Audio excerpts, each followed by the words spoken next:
আছে না নাই? মুসলমান বাবাজিরা রে আমার, দেখেন আল্লাহ রাব্বুল আলামিন তার হাবিবকে জানায় দিলেন, নবীজি ও নবীজি উম্মতকে জানায় দেন, উম্মতকে জানায় দেন ফাইদা কুদিয়াতিস সালাতি ফান্তাশিরু ফিল আরদ, তারা যেন জমিনের ভিতরে ছড়ায় ছিটায় পড়ে, তারা যেন টেনশন না করে রিজিকের ব্যবস্থা করে দিবেন একজন, তিনি কে? আল্লাহ। বাবাজি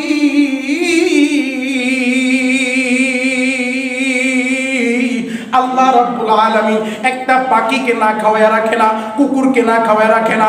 আপনি আশরাফুল মাখলুকাত, শ্রেষ্ঠ মানুষ, শ্রেষ্ঠ জীব, আপনার কিভাবে মনে হইল আল্লাহ রাব্বুল আলামিন আপনাকে না খাওয়ায় রাখবে?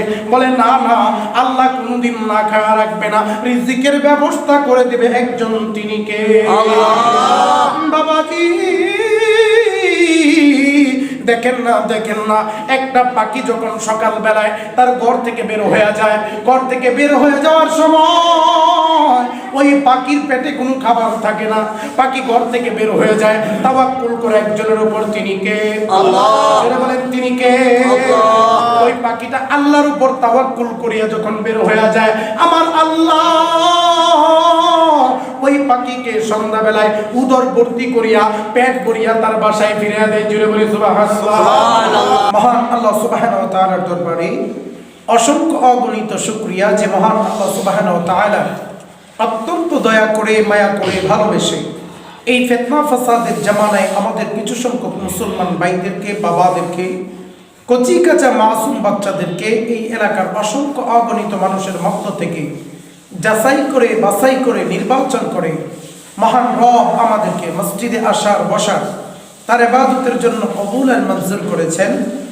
এজন্য মুসলমান হিসেবে ইমানের আওয়াজকে উঁচু করে এক আওয়াজে সকলে কালিমাতুশ শুকর আদায় করে নিচ্ছি। আমরা সকলে পড়ছি আলহামদুলিল্লাহ। সকলে আমার সাথে পড়েন রব্বানা লাকাল হামদ, রব্বানা লাকাল হামদ হামদান কাসীরান, হামদান কাসীরান طيبا مباركا فيه يا ربي لك الحمد كما ينبغي لجلال وجهك وعظيم سلطانك لك الحمد بالإيمان لك الحمد بالإسلام لك الحمد بالقرآن আমরা প্রশংসা করলাম কার? আল্লাহ। সবাইকে বলতে হবে প্রশংসা করব কার? আল্লাহ। সব সময় প্রশংসা করব কার? আল্লাহ। সকল ক্ষমতার মালিক কে? আল্লাহ। সকল ক্ষমতার উৎস কে? আল্লাহ। কেউ যেটা পারে না পারে কে? আল্লাহ। কেউ যেটা দেয় না দেয় কে? আল্লাহ। কেউ যেটা বুঝে না বুঝে কে? আল্লাহ। ওই আল্লাহকে ভালোবেসে জবান খুলে আওয়াজ দিয়ে পড়ি আলহামদুলিল্লাহ।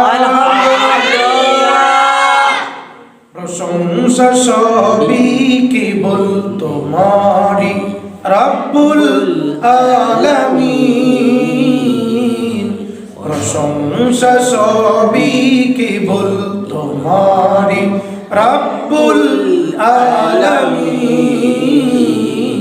দয়ালু মেহেরবান করুণায় ফুরান, দয়ালু মেহেরবান করুণায় ফুরান, আর কেউ নয় তুমি মালিক শেষ বিচারের দিন, শেষ বিচারের দিন। শেষ বিচারের দিন আমাদের মালিক কে? আল্লাহ। সব সময় আমাদের মালিক কে? আল্লাহ। আল্লাহকে ভালোবেসে আওয়াজ দিয়ে পড়ি আলহামদুলিল্লাহ। যারা পারেন আমার সাথে পড়েন আল্লাহুম্মা বারিক লানা ফি রজব ওয়া শাবান ওয়া বাল্লিগনা রমাদান। আল্লাহর নবী আল্লাহ তাআলার কাছে এই রজব মাস যখন আসতো তখন হায়াত ভিক্ষা চাইতেন। কি চাইতেন? হায়াত ভিক্ষা চাইতেন। সবাই বলেন কি ভিক্ষা চাইতেন? হায়াত ভিক্ষা চাইতেন। আয় আল্লাহ, আপনি আমার হায়াতের ভিতরে বারাকা দান করেন, আমার হায়াতকে রজব শাবান নিয়ে একেবারে রমজান পর্যন্ত পৌঁছে দেন। জুড়ে বলি সুবহানাল্লাহ। দেখেন কত দামি একটা মাস, কত গুরুত্বপূর্ণ একটা মাস রজব মাস। যেই মাস আসলে আল্লাহর নবী আল্লাহর কাছে হায়াত ভিক্ষা চাইতেন। কেন ভিক্ষা চাইতেন?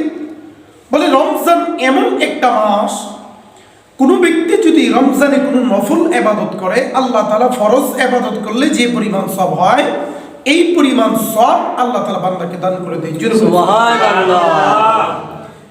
হাদিসের ভিতরে নবী করিম সাল্লাল্লাহু আলাইহি ওয়াসাল্লাম ইরশাদ করেন, আল্লাহ রাব্বুল আলামিন মুমিন বান্দার সওয়াবকে 70 গুণ বাড়ায় দেয়। জুড়ে বলি সুবহানাল্লাহ। কেউ যদি একবার সূরা ফাতিহা পড়ে রমজান মাসে, এমনি মাসে 70 বার বললে যে সওয়াব হইতো, এই পরিমাণ সওয়াব একবার পড়লে রমজান মাসে হয়। জুড়ে বলি সুবহানাল্লাহ। আর রমজান মাসের গুরুত্ব, আল্লাহ রাব্বুল আলামিন রমজান মাসের একটা আলাদা গুরুত্ব আছে, রমজান মাসে একটা তাৎপর্য আছে। রমজানে আল্লাহ রাব্বুল আলামিন শয়তানকে বন্দী করে রাখে। কি করে রাখে? বন্দী করে রাখে। যারা বলেন কি করে রাখে? বন্দী করে রাখে। যে সমস্ত শয়তান মানুষকে ওয়াসওয়াসা দেয়, যে সমস্ত শয়তান মানুষকে খারাপ কাজের দিকে দাবিত করে, ওই সমস্ত শয়তানগুলো আল্লাহ রাব্বুল আলামিন এক জায়গায় করে তাদেরকে আগুনের শিকল দিয়ে বন্দী করে রাখে। জোরে বলি সুবহানাল্লাহ। এজন্য এই পবিত্র রমজান মাস সামনে আমাদের আসতেছে। নবী আলাইহিস সালাতু ওয়াস সালাম এই রজব মাস থেকে রমজানের প্রস্তুতি নিতেন। যেমন আমাদের যখন দুনিয়ায় কোনো পরীক্ষা হয়, দুনিয়াতে কোনো এক্সাম দিতে যাব, দুনিয়াতে কোনো কারো বাসায় বেড়াইতে যাব, এর আগে যাওয়ার একটা প্রস্তুতি আছে না? কথা বলেন আছে না? একটা সাজুগুজুর ব্যাপার আছে, মার্কেটিং এর ব্যাপার আছে, কিভাবে যাব, কিভাবে আসব, এই প্রিপারেশন নিয়েই কিন্তু বাড়ি থেকে বের হয়। কথা কোন ঠিক কিনা? নবী আলাইহিস সালাতু ওয়াস সালামের সামনে যখন রজব মাস চলে আসতেন, তিনি বেশি বেশি নফল রোজা রাখতেন। বেশি বেশি নফল রোজা রাখতেন। যারা বলেন বেশি বেশি নফল রোজা রাখতেন। কেন? রমজান সামনে আসতেছে, টানা 30 দিন রোজা রাখা লাগবে। এজন্য আগে থেকেই নবী আলাইহিস সালাতু ওয়াস সালাম নিজেও রোজা রাখতেন এবং কি সাহাবীদেরকে বলতেন তোমরাও রোজা রাখো, প্র্যাকটিস করো, যাতে রমজানে রোজা রাখতে কষ্ট না হয়। যারা বলেন কষ্ট না হয়। ওই দেখবেন প্রথম দিনের রোজা মনে হয় দৌড় সেরে গায়ে। অনেকে বলে আরে আজকের দিনটা অনেক লম্বা লাগতেছে, রোজা বোধহয় গায়ে ধরছে, এমন বলে কি বলে না? প্রথম দিনের তুলনায় দ্বিতীয় দিন তৃতীয় দিন কিন্তু তেমন একটা কষ্ট মনে হয় না। এইভাবে 15 দিন যখন রমজানের পাড়ি দেয়, তখন আর কষ্ট মনেই হয় না। খাইলাম কি খাইলাম না ওই কথা চিন্তাই থাকে না। কথা কোন ঠিক কিনা? আবার এমনি করে রমজান যখন অতিবাহিত হয়ে যায়, রমজান যাওয়ার পরে সকালবেলা খাইতে মন চায় না, আবার দুপুরবেলা খাইতে মন চায় না, তেমন খাওয়ার প্রতি তেমন একটা ইন্টারেস্ট কাজ করে না। কথা বলেন ঠিক কিনা? এটা হলো কেন? এজন্য হয়েছে যে ওই যে রমজানে 30 দিন একাধারে রোজা রাখছেন, ওই 30 দিন রোজা রাখার কারণে এখন আর খিদা মনে হয় না। জোরে বলেন খিদা মনে হয় না। এজন্য আল্লাহর নবী বলেছেন তোমরা রমজানের আগ থেকে রোজা রাখার প্র্যাকটিস করো, যাতে রমজানে তোমাদের কোনো কষ্ট না হয়। জোরে বলেন কষ্ট না হয়। এই রজব মাসে আল্লাহর নবী 7 আকাশ পাড়ি দিয়ে আল্লাহ রাব্বুল আলামিনের সাথে দেখা করেছেন। আল্লাহ রাব্বুল আলামিন তার হাবিবকে ঘুরে ঘুরে জান্নাত দেখিয়েছেন, জাহান্নাম দেখিয়েছেন, কোন খারাপ কাজ করলে, কোন গুনাহ করলে কোন শাস্তি, এটাও আল্লাহ রাব্বুল আলামিন তার হাবিবকে দেখিয়েছেন। জোরে বলে সুবহানাল্লাহ। একটা শাস্তির কথা বলি আপনাদেরকে, গত জুমার আগের জুমায় সম্ভবত পবিত্র মেরাজ সম্পর্কে আলোচনা আমি করেছিলাম, যেহেতু গত জুমায় আমি ছিলাম না। আল্লাহর নবী যখন জাহান্নামে প্রবেশ করলো, জাহান্নামে প্রবেশ করার পরে তিনি নজর করে দেখলেন একজন লোক, তার সামনে একটা কাঁচা গোশতের বোল রাখা, আবার তার সামনে আরো একটা পাকানো গোশতের বোল রাখা, একটা রান্না করার একটা রান্না ছাড়া। নবী আলাইহিস সালাতু ওয়াস সালাম লক্ষ্য করে দেখলেন ওই লোকগুলো যেই গোশত রান্না করা, ওই গোশত না খেয়ে অনেক পুরুষ এবং কি নারী ওই কাঁচা গোশতগুলো খাইতেছে। রান্না করা যে গোশত এটা তারা খায় না, কোনটা খায়? কাঁচাটা খায়। নবী আলাইহিস সালাতু ওয়াস সালাম আশ্চর্যান্বিত হলেন। তিনি বললেন যে রান্না করা গোশত আছে, সারা জীবন দেখলাম মানুষের রান্না করা গোশত খাইতে, বলে তারা কাঁচা গোশত কেন খায়? বলে ইয়া রাসূলুল্লাহ, ইয়া হাবিবাল্লাহ, এরা হচ্ছে ওই সমস্ত মানুষ দুনিয়াতে তাদের বৈধ স্ত্রী থাকা সত্ত্বেও তারা পরক্রিয়া করত। আছে না নাই? আছে। বলেন পরক্রিয়া আছে না নাই? আছে। দেখেন আমরা কতটা আহাম্ম, আপনার বিবির কাছে যা আছে ওই যার সাথে পরক্রিয়া করে, যে যার সাথে পরক্রিয়া করে তার কাছে তাই আছে। এরপরেও মানুষ দেখেন এই সমস্ত খারাপ কাজের ভিতরে লিপ্ত হয়। কথা কোন ঠিক কিনা? আল্লাহ তাআলা আমাদেরকে পরক্রিয়া মুক্ত সমাজ দান করুক, আমরা সকলে পড়ি আমিন। আল্লাহ রাব্বুল আলামিন এই পবিত্র রজব মাস থেকে আমরা ওয়াদাবদ্ধ হই সকল প্রকার গুনাহের কাছ থেকে আমরা বেঁচে থাকবো ইনশাআল্লাহ। ইনশাআল্লাহ। মুসলমান বাবাজিরা আমার, এই রজব মাসে 27 রজবে আল্লাহর নবীকে আল্লাহ রাব্বুল আলামিন দুনিয়ার সমস্ত জিনিস দেখিয়েছেন, আকাশের সমস্ত জিনিস দেখিয়েছেন, জান্নাতের শান্তি দেখিয়েছেন এবং কি জাহান্নামের আযাব দেখিয়েছেন। কথা বলেন ঠিক কি না বাবাজি? আপনার আমার নবী যখন মেরাজ গমন করে আসলেন, আসার পরে নবীজি সবার সাথে বলতেছেন আমি মেরাজ গমন করেছি। আমার আল্লাহ রাব্বুল আলামিন সূরার ভিতরে জানিয়ে দিলেন সুবহানাল্লাযী আসরা বিআবদিহি লাইলাম মিনাল মাসজিদিল হারাম মিনাল মাসজিদিল হারাম ইলাল মাসজিদিল আকসাল্লাযী বারাকনা হাওলাহু লিনুরিয়াহু মিন আয়াতিনা ইন্নাহু হুয়াস সামিউল বাসীর। সুবহানাল্লাহ। দুনিয়ার সমস্ত মানুষ এক জায়গায় হয়ে, দুনিয়ার সমস্ত মানুষ এক জায়গায় এক কাতারে লিপিবদ্ধ হয়ে যেই কাজ করতে না পারে, আমার আল্লাহ রাব্বুল আলামিন 1 ন্যানো সেকেন্ডে সেই কাজ করতে পারে। কথা বলেন ঠিক কি না? বন্ধুরা আমার নবীজি দুনিয়াতে সেই যখন কাফের মুশরিকদেরকে বলতেছে আল্লাহ রাব্বুল আলামিন আমাকে এক রাতে মসজিদে হারাম থেকে মসজিদে আকসা থেকে আমার আল্লাহ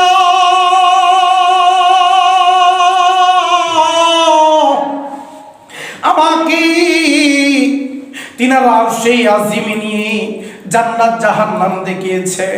ও মুসলমান, নবীজির সমস্ত সাহাবীরা বিশ্বাস করলো রে, কিন্তু আবু জাহেল বিশ্বাস করে না।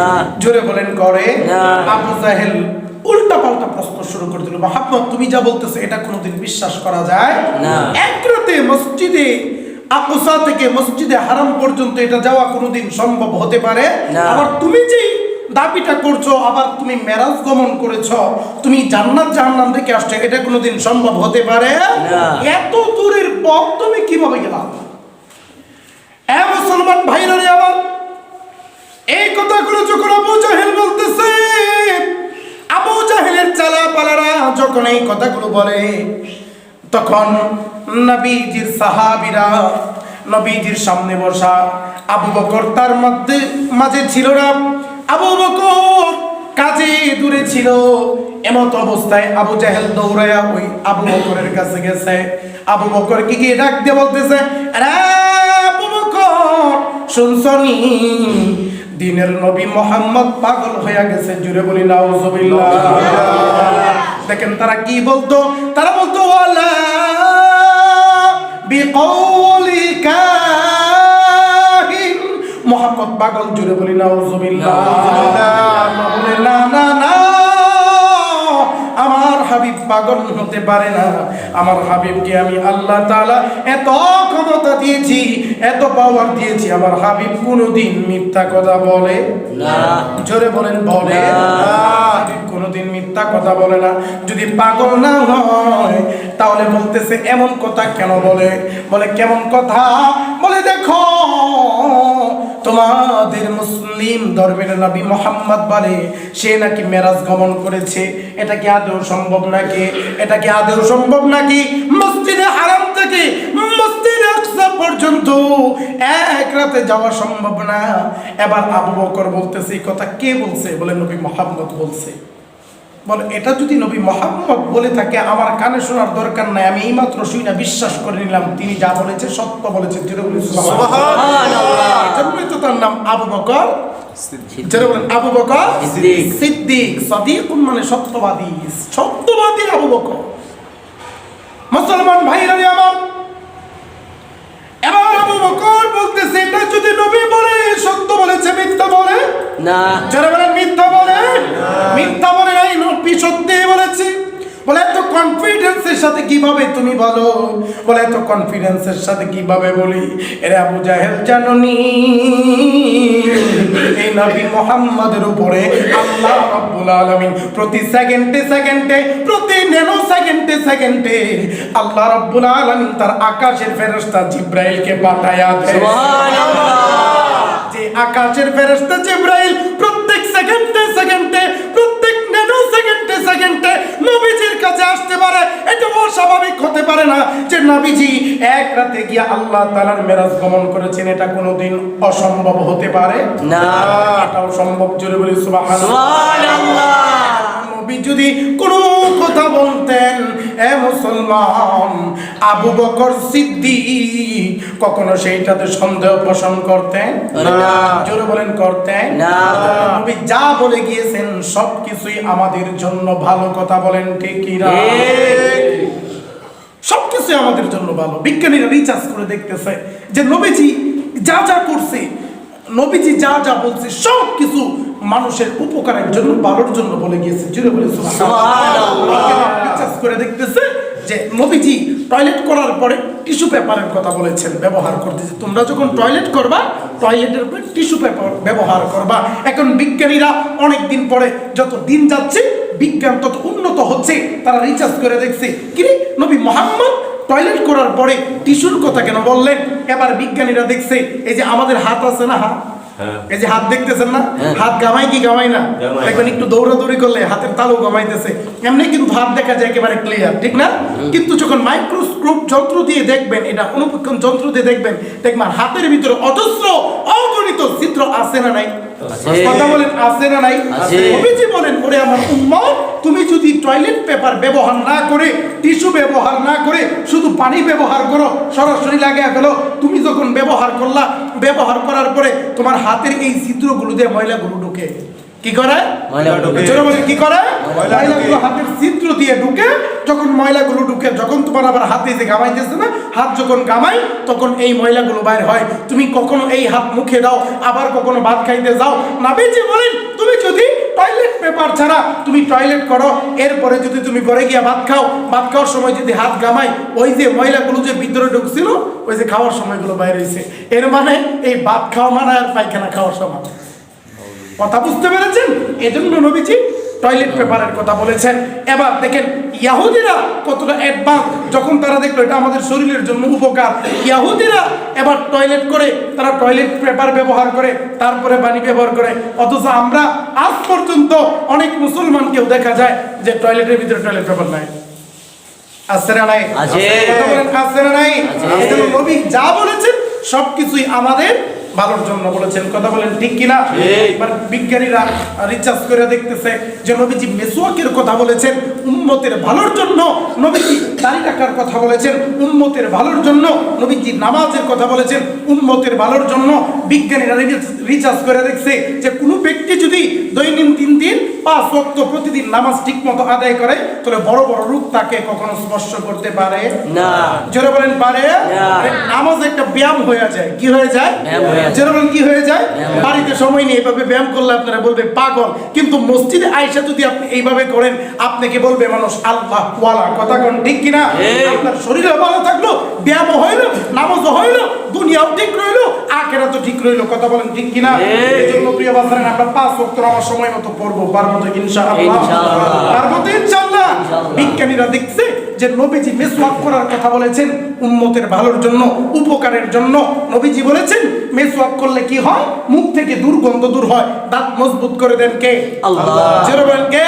আল্লাহ। নবীজি বলেন যদি আমি মনে করতাম যে উম্মতের জন্য কঠিন হবে না, উম্মতের জন্য কঠিন হয়ে যাবে, এজন্য আমি উম্মতের উপর মেসওয়াক করা সুন্নত করি নাই, ফরজ করি নাই।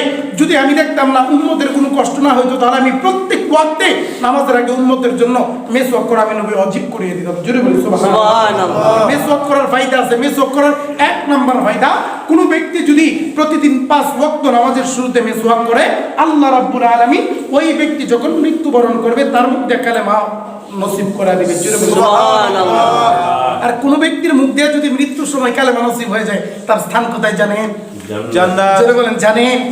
মৃত্যুর সময় যদি ভুল করে একবার মুখ দিয়া কালেমা চলে আসে, কালেমা নসিব হয়ে যায়, আমার আল্লাহ আপনার নাম জান্নাতুল ফেরদাউসের খাতায় উঠিয়ে দিবে। জোরে বলেন সুবহানাল্লাহ। নবীজির হাদিস নিয়া জান্নাতুল ফেরদাউস যেন তেন জান্নাত না, নবীজি বলেন আল্লাহ রাব্বুল আলামিন যেই ব্যক্তিকে জান্নাত দিবে, সর্বশেষ জান্নাত দিবে, ওই ব্যক্তিকে আল্লাহ রাব্বুল আলামিন এই দুনিয়ার সমপরিমাণ 10 দুনিয়া বড় একটা জান্নাত দিয়ে দিবে। সুবহানাল্লাহ।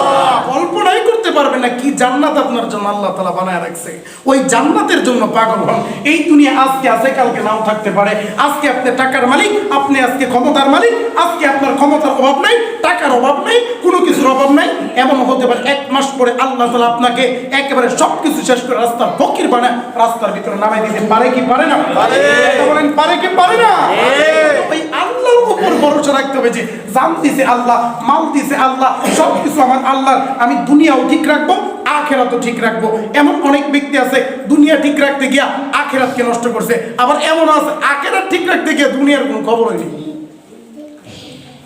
দুইটাই করতে হবে, দুনিয়াও ঠিক রাখতে হবে, আখিরাতও ঠিক রাখতে হবে। দুনিয়া কেমনে করে ঠিক রাখবেন? দুনিয়াতে চলতে গেলে টাকা পয়সার দরকার আছে না নাই? কথা বলেন আছে না নাই? যদি আপনি ফিসাবিলিল্লাহ ভিক্ষা করে খান, ভিক্ষা করা কি নবীর সুন্নাত? কথা বলেন ভিক্ষা করা কি নবীর সুন্নাত? নবীজি আরো শিখিয়ে দিয়েছে সাবধান ভিক্ষা করো না।